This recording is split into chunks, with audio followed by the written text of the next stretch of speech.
Okay, let's set up this M416. As you can tell by how much room this is taking up, you've got a lot of accessories here, and that's probably one of the big selling points for a lot of you. There's a lot of cool different options for you when it comes to kind of making this your own.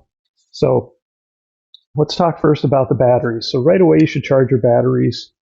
Okay, you've got your charger right here. Just plug this USB into any AC adapter and it'll start charging. There'll be a red light here when it's charging, and when the charging's done, the red light will turn off. Probably take a couple hours to fully charge a dead battery.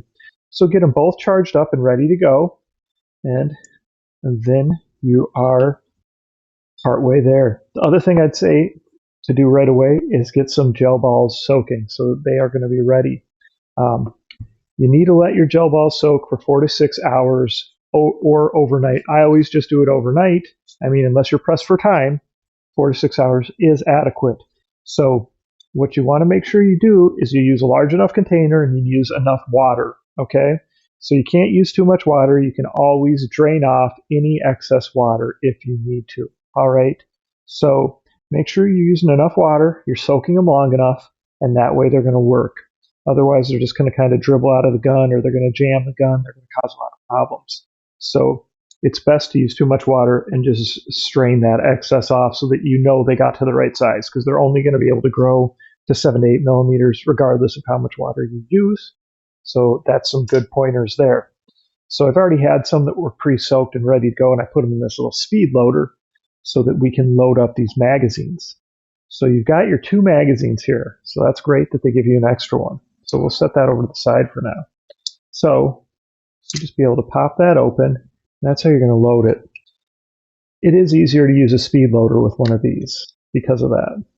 It's just a little smaller area to pour into than we're used to with some of the other style hoppers, right? So that makes it very easy. So I filled that up. You can see it's all full. They also give you this little window right here. So you see this little window. There's a clear, basically, tube right here. And that's where you're going to see the balls feed up when you're going to shoot. You're going to see them feed up through there into the blaster.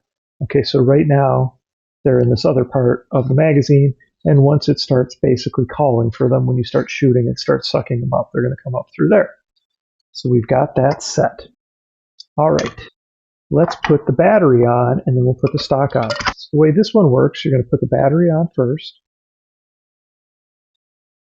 So I always like to, once I put it on, just to make sure it works before we go ahead and go any further. So we have it in safety right now. If we flip this, all right, now we know it's battery's good. We'll turn it back to safety. So you got your battery on. You're just going to slide it in here. Just slide it in. And it might even be easier to go ahead and give yourself a little extra. Well,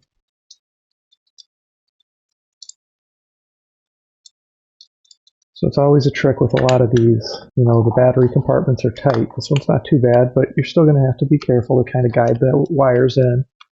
And then once you get this on, you just twist it.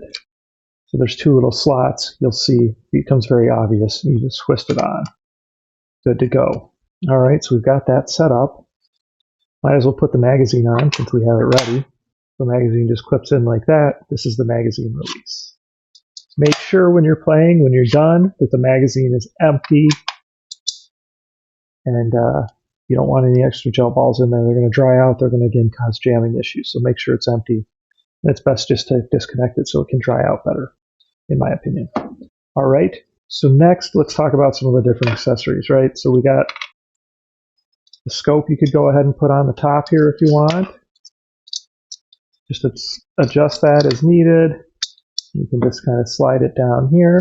Actually, this one is big enough where we can just kind of put it in the right place if we've got it open. Let's see. You loosen it just enough. There we go. And now you can tighten it. Tighten it down. All right. So you go with that there. We've got your little laser right here. Pull that tab, and now you'll see the laser. Okay. Maybe you will. There we go. You can see that. So if you want, you could go ahead and put the laser on the side here.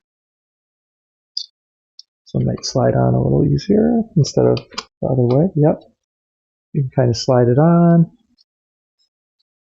and just kind of push it over till the position you want to get at. Sometimes it is easier to just open it up a little more. You just want to avoid opening it too far and having having the screw fall out, because then, there we go. Then it just is a little more work to put it back together. There we go.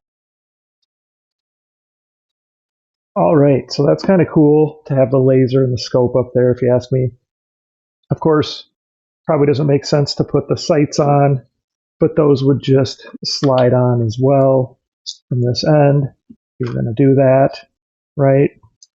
And again, for like your grips, these would just slide on like this. You just kind of line it up, slide it on. Same with this one. These ones just slide on. There's no clicking or pushing of anything. So you're good there. Lastly, you can just put this on, and this just pushes on with pressure. All right? So we've got it all set up. So let me give you the full view here, right? Start over here, come all the way across over here. So it becomes quite long when you add that super long silencer / muzzle to it. All right? Of course, you could use it just like this as well. Still going to shoot just fine. Okay? So next, we'll just actually do some shooting with it. So we'll shoot with it, and we'll test the feet per second, the FPS. What that does is that's going to show you how hard it's shooting. Okay, so check back for that video. Again, this is the M416. The brand is TPACFTE, TPACFTE M416. And this is kind of the blue and black and gray digital camo package.